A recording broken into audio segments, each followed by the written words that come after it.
ഈ ബൈക്ക് പിടിക്കാൻ നടക്കുന്ന മാർവാടികളുടെ ഗുണ്ടകൾ വല്ലതും ഉണ്ടോ എന്ന് നോക്കിക്കൊള്ളി. ഇല്ല, കാലത്ത് നീ വരുന്നതിന് കുറച്ച് മുമ്പ് നിന്നെ അന്വേഷിച്ച അവന്മാർ മുറിയിൽ വന്നിരുന്നു. ഞാൻ പറഞ്ഞു നീ ഇപ്പൊ അവിടെയല്ലേ താമസം. എന്നിട്ട് നീ എന്താ പറയാത്ത? നീ എന്താ ചോദിക്കാൻ?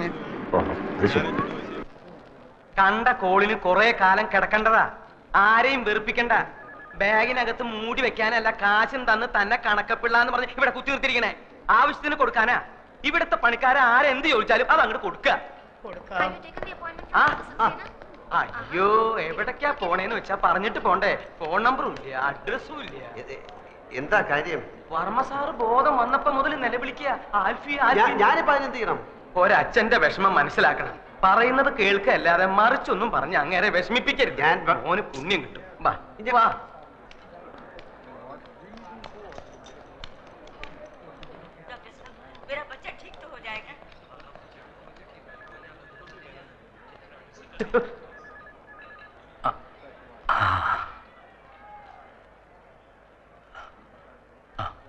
അടുത്ത് വരൂ.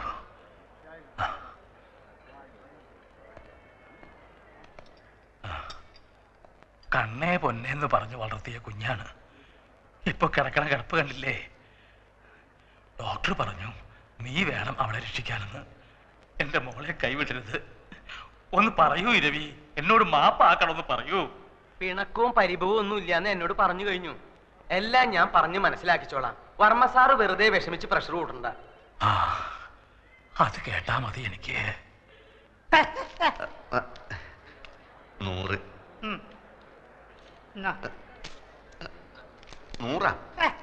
എടോ, ആദ്യം പറഞ്ഞോളൂ 200 100 100 100 100 200 300 എത്ര വേണമെങ്കിലും തരാം. പിന്നെ അവിടെ ചെന്ന് കിട്ടിയില്ല എന്ന് കംപ്ലൈന്റ് പറഞ്ഞു. നന്ദി വേണടാ, നന്ദി. എനിക്ക് ചില കാര്യങ്ങൾ അറിയാനുണ്ടായിരുന്നു. എന്ത് കാര്യം? ചന്ദ്രയ്ക്ക് രാവിലെയാ ബോധം തെളിഞ്ഞത്. എല്ലാം കാണാം, എല്ലാം കേൾക്കാം, എല്ലാം മനസ്സിലാക്കാം, പക്ഷെ സംസാരിക്കാൻ കഴിയില്ല. കഴുത്തിന് താഴെ ആകെ തളർന്നിരിക്കുക. ഒരു സ്ട്രേഞ്ച് കേസായിട്ടാണ് എനിക്ക് തോന്നുന്നത്. പക്ഷെ പ്രതീക്ഷയ്ക്ക് വകയുണ്ട്. രോഗിയുടെ മനക്കരുത്താണ് ഇവിടെ പ്രധാനം. ഒരു മിറക്കിൾ സംഭവിച്ചാൽ നാളെ തന്നെ എഴുന്നേറ്റ് നടന്നു എന്ന് വരാം. ചിലപ്പോൾ 4 വർഷമായി എന്നും വരാം. എല്ലാം തന്റെ കയ്യിലാണ്. ജീവിക്കണമെന്ന മോഹം എത്രയും കൂടുന്നോ അത്രയും പെട്ടെന്ന് ചന്ദ്രിക സുഖം പ്രാപിക്കും. ആ മോഹം ഉണ്ടാക്കേണ്ടത് നിങ്ങളാണ്. നിങ്ങളാണ് എല്ലാവരുടെയും ഒരേ ഒരു പ്രതീക്ഷ. How is she? എല്ലാം normal. You can go and see her.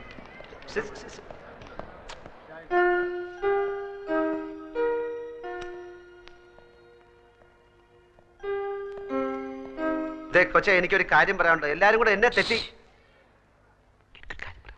അയ്യോ, എന്റെ മോൾക്ക് എന്ത് പറ്റി? അയ്യോ, എന്റെ മോളെ, അയ്യോ, എന്റെ ഗുരുവായൂരപ്പ, എന്റെ മോളെ കിടക്കുന്നത് കണ്ടോ? അയ്യോ, എന്റെ മോളെ, അയ്യോ.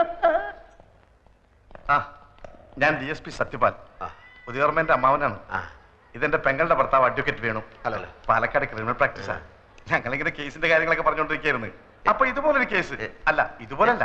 ഈയിടെ രാജീവ് ഗാന്ധിയുടെ മകൾ പ്രിയങ്കയുടെ ഭർത്താവെന്ന് പറഞ്ഞുകൊണ്ട് ഒരുത്തൻ ഹൈദരാബാദിൽ നിന്ന് ചെന്നില്ലേ? കോടതിയിൽ വരാൻ പ്രിയങ്കയെ കല്യാണം കഴിച്ചു എന്ന് പറഞ്ഞില്ലേ? എന്നിട്ട് ഇപ്പൊ അവന്റെ ഗതി എന്തായി? 5 വർഷം തടവും 10,000 രൂപ പിഴ. ഞാൻ പോട്ടെ, എനിക്ക് അല്പം പണിയുണ്ട്. എങ്ങോട്ടാ? ഓഫീസിലേക്ക്. അപ്പൊ ആൽഫ്രണ്ടിന് എന്തോ സ്വന്തമായിട്ട് ബിസിനസ് ഉണ്ടെന്ന് കേട്ടു. സ്വന്തമായിട്ട് ഓഫീസുണ്ട്. താമസം ഓഫീസിൽ തന്നെ. ഞങ്ങളൊക്കെ ഗസ്റ്റ് ഹൗസിലാ. ആൽഫ്രണ്ടിന് വേണേ അങ്ങോട്ട് വരാം. വളരെ വലിയ വീട്. ബിസിനസിന്റെ ആവശ്യത്തിന് ആൾക്കാർ വന്നും പോയി കാണാനും കേൾക്കാനും ഒക്കെ അവിടെ സൗകര്യമുണ്ട്. ഞാൻ പോട്ടെ. ധൈര്യമായിട്ട് പോയിക്കോ. ചന്ദ്രയുടെ കാര്യത്തിൽ എന്തെങ്കിലും തീരുമാനം ഉണ്ടാകുന്നവരെ ഞങ്ങളിവിടെ തന്നെ ഉണ്ടാവും. അപ്പൊ കൂടെ നമ്മളെല്ലാം അന്വേഷിച്ച് തേയില കച്ചവടവും തുണി കച്ചവടവും മില്ലും ഫാക്ടറിയും ഒക്കെ ആയിട്ട് പണം ചാക്ക് കണക്കിന് കയ്യിൽ വെച്ചിരിക്കുന്ന ആൾക്കാരാ. ആ പെണ്ണിനെ പറ്റി കാര്യമായിട്ട് ആർക്കൊന്നും അറിഞ്ഞൂടാ. ആൽഫി എന്നുള്ളൊരു പേരല്ലാതെ അവന്റെ ഉമ്മയാര് ബാപ്പയാര് കറുപ്പോ വെളുപ്പോ വീടേത് കൂടേത് ഒന്നും ഒരുത്തനും അറിഞ്ഞൂടാ. 14-ാം തീയതി രജിസ്റ്റർ കച്ചേരിയിൽ ഓൻ ഇവിടെ നിൽക്കാതെ വെച്ചിട്ടുണ്ട്. നമ്മൾ ഇവിടെ ചുറ്റിപ്പറ്റി നിന്നിട്ട് എങ്ങനെയെങ്കിലും ഓളെ ഒപ്പം എങ്ങനെയാണെന്ന് കണ്ടുപിടിച്ചാൽ മതി. 23 ലക്ഷം നമ്മളെ കീശ കിടക്കും മോനെ. ഓക്ക് വായി തുറക്കാൻ പറ്റാത്തിടത്തോളം കാലം ഒപ്പം അതല്ല നോക്ക് പറയാൻ പറ്റൂലല്ലോ. അതോടെ നമ്മളെല്ലാ കഷ്ടകാലവും തീരും മോനെ. പിന്നെ ആ കുള്ളം തടിയനില്ലേ, കഷണ്ടി ചെവി പൂടാ, അയാള് വെറും ഡ്രൈവർ അല്ല. വർമ്മ കഴിഞ്ഞാ പിന്നെ ആ വീട്ടിലെ ഏറ്റവും കൂടുതൽ മടുപ്പ് അയാൾക്ക. അയാളെ കയ്യിലെടുത്ത ഓളെ ഒപ്പി നമുക്ക് കണ്ടുപിടിക്കാം.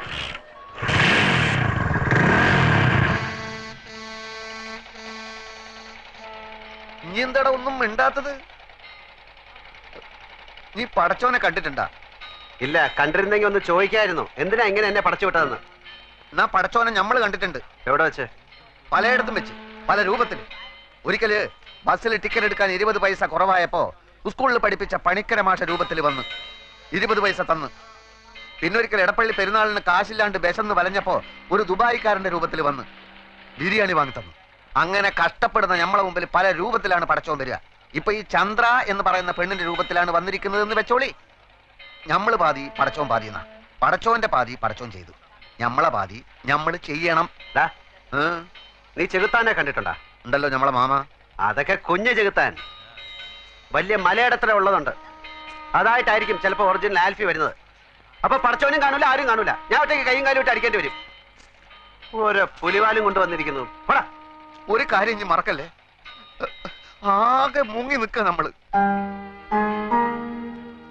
നൂറെ, എനിക്ക് ആ പെങ്കൊച്ചിന്റെ കിടപ്പ് കണ്ടിട്ട് തട്ടിപ്പ് കാണിക്കാൻ തോന്നുന്നില്ല. ഓ, അതാണ് നിനക്ക് വിഷമം. നാട്ടിൽ കിടന്ന് കഷ്ടപ്പെടുന്ന നിന്റെ അച്ഛനെയും പെങ്ങളെ ആലോചിച്ചിട്ട് എനിക്ക് വിഷമില്ല. എപ്പോഴോ കുറെ ഐസ് മുട്ടായി വാങ്ങിച്ചു തന്നൊന്നും പറഞ്ഞിട്ട് അതിന്റെ നന്ദി കാണിക്കാൻ വേണ്ടി നിന്റെ പിന്നാലെ ഇറങ്ങി തിരിച്ച എന്റെ ഇപ്പോഴത്തെ സ്ഥിതി ആലോചിച്ചിട്ട് എനിക്ക് വിഷമില്ല. എങ്ങാണ്ടെന്നോ വന്ന ഒരു പൂത്ത കാശുകാരി പെണ്ണിന്റെ കിടപ്പ് കണ്ടപ്പോ നിന്റെ ചങ്ക് നൊന്തുവല്ലേ? നമ്മളെ പെണ്ണിനെയും മാമാനെയും പറ്റിച്ചപ്പോ ഇല്ലാതിരുന്ന നിന്റെ ഈ വിഷമം ഇപ്പൊ നമ്മളെ കാണിക്കാനുള്ളതല്ലേ? 23 ലക്ഷം ഒറ്റക്കടിച്ച് മുങ്ങാനുള്ള പരിപാടിയാണെങ്കിൽ അത് പറഞ്ഞാൽ മതി. എനിക്കിന്റെ കാശ് വേണ്ട. നീ വലിയ പണക്കാരനാവുമ്പോ മാമേന്റെ പൈസ കൊടുത്തില്ലെങ്കിൽ ആ പാവം മൈമുനേന്റെ 3000 രൂപയെങ്കിലും കൊടുത്തേക്കണം. എനിക്ക് അവളെ കിട്ടിയിട്ടില്ലെങ്കിൽ സാരമില്ല. ആ പാവത്തിനെ പറ്റിച്ചാൽ നീ ഒരു കാലത്തും കൂടെ പിടിക്കില്ല. ഞാനും നീയായിട്ട് ഇനി ഒരു ബന്ധവുമില്ല.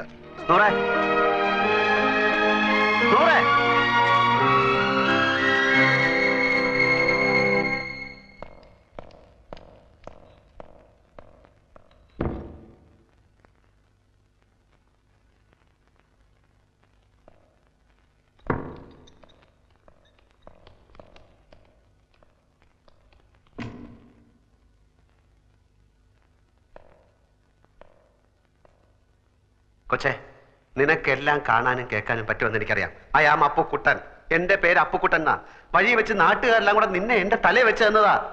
ഇവിടെ കൊണ്ട് ഞാൻ ഇറക്കി. അതോടെ അവരെല്ലാം കൂടെ പിടിച്ച് എന്നെ നിന്റെ ഭർത്താവാക്കി. ഇടിവെട്ടി അവന്റെ തലയിൽ പാമ്പ് കടിച്ചു എന്ന് കേട്ടിട്ടുണ്ടോ? ആ ഗതിയാ ഇപ്പൊ എന്റേത്. അതുകൊണ്ട് സത്യം തുറന്ന് പറഞ്ഞേക്കാമെന്ന് കരുതിയാ ഇപ്പൊ ഞാൻ വന്നത്. അപ്പൊ ഇവിടെ ആരുമില്ല, എല്ലാരും നല്ല ഉറക്കം. നാളെ ഞാൻ വരും, ഉള്ള സത്യം അങ്ങ് തുറന്ന് പറഞ്ഞേക്കും. കേട്ടില്ല? ഇപ്പൊ ഞാൻ പോന്നു. Good night.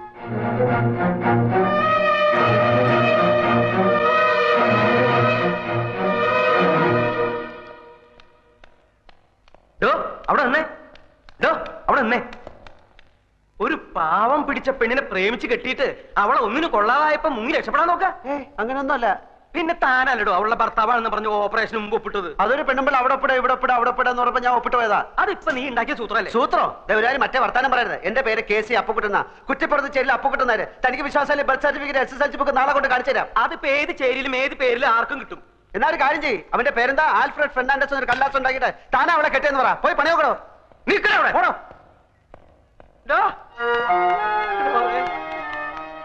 അപ്പൊ സത്യം പറയാൻ പോവാ? സത്യം പറയാൻ പോവാ? അതെ, രാവിലെ ഞാൻ വരും. ഉള്ളതൊക്കെ എല്ലാവരോടും അങ്ങ് തുറന്നു പറയും. അതോടെ ഏർപ്പാട് അങ്ങ് ക്ലോസ് ചെയ്യും. തനിക്ക് എന്താണോ വേണ്ടത്? ഞാൻ സമ്മതിക്കില്ല. എന്ത് വന്നാലും നീ സത്യം പറയാൻ ഞാൻ സമ്മതിക്കില്ല. എനിക്ക് സത്യം പറഞ്ഞേ പറ്റും. എന്താണ് നിന്റെ അപ്പന്റെ പേര്? ഹരിചന്ദ്രൻ? അല്ല, ഗോവിന്ദൻ നായർ. പിന്നെ എന്താണ് നിനക്ക് ഇത്തിരി കള്ളം പറഞ്ഞാല്? എനിക്ക് കള്ളം പറയേണ്ട കാര്യമില്ലല്ലോ. എന്റെ പൊന്നാൽഫി മോനെ. ഓ, അപ്പുക്കുട്ടൻ നായരുടെ മോനെ, ഞാൻ പറയുന്നത് കേക്ക്. നീ പറഞ്ഞത് ശരിയാ. കള്ളം പറയേണ്ട കാര്യം നിനക്കില്ല. പക്ഷെ ഇവിടത്തെ സ്ഥിതി കൂടി ഒന്ന് ആലോചിക്കണ്ടേ? മോളുടെ ഗതി കണ്ട് നിന്റെ മുമ്പിലല്ലേ ആ വർമ്മ സാർ ബോധം കെട്ട് വീണത്. ആ ഷോക്കീന്ന് ഇതുവരെ അങ്ങേര് കര കയറിയിട്ടില്ല. ഈ നിലയിൽ ഇതും കൂടി കേട്ട ആ പാവം ചത്തുപോകും. ഞാനല്ലാത്ത കാര്യം ഞാൻ എങ്ങനെ പറയും? നിനക്ക് സത്യം പറയണല്ലേ? നീ സത്യം പറഞ്ഞോ. ഒരു 3-4 ദിവസം കൂടി കഴിഞ്ഞോട്ടെ. അങ്ങോട്ടൊന്ന് എഴുന്നേറ്റ് നിന്നോട്ടെ. എന്തും കേൾക്കാനുള്ള മനക്കെട്ടി അദ്ദേഹത്തിന് വന്നോട്ടെ. നിന്നെ ഞാൻ ഈ ഇരവിക്കുട്ടിപ്പിള്ള അദ്ദേഹത്തിന്റെ മുന്നിൽ കൊണ്ടുവന്ന് നിർത്തി സത്യം പറയിപ്പിക്കുക. അതുപോലെ അതിനിടെ ശരിക്കുള്ള വന്ന ഞാൻ കള്ളനാവില്ലേ? വരുന്നെങ്കിൽ എന്നേ വരണമായിരുന്നു. നമുക്കറിയാത്ത എന്തൊക്കെയോ കുഴപ്പങ്ങൾ നടന്നിട്ടുണ്ട്. ചന്ദ്രക്കുഞ്ഞ് വാ തുറക്കാതെ നടന്നോ ഒന്നും അറിയാനും പറ്റില്ല. ഇനി അഥവാ വന്നാൽ ഞാൻ പറയും. ഞാൻ പറഞ്ഞിട്ടാണ് നീ ഈ നല്ല കാര്യത്തിന് കൂട്ടുനിന്നതെന്ന് പോരെ. ഒരു 3 ദിവസം നീ ഇവിടെ വരിക പോവുക. ഏതല്ലാത്ത ഉപകാരല്ലേ? നീ വരുമോ? 3 ദിവസം കഴിഞ്ഞാൽ ഞാൻ സത്യം പറയും.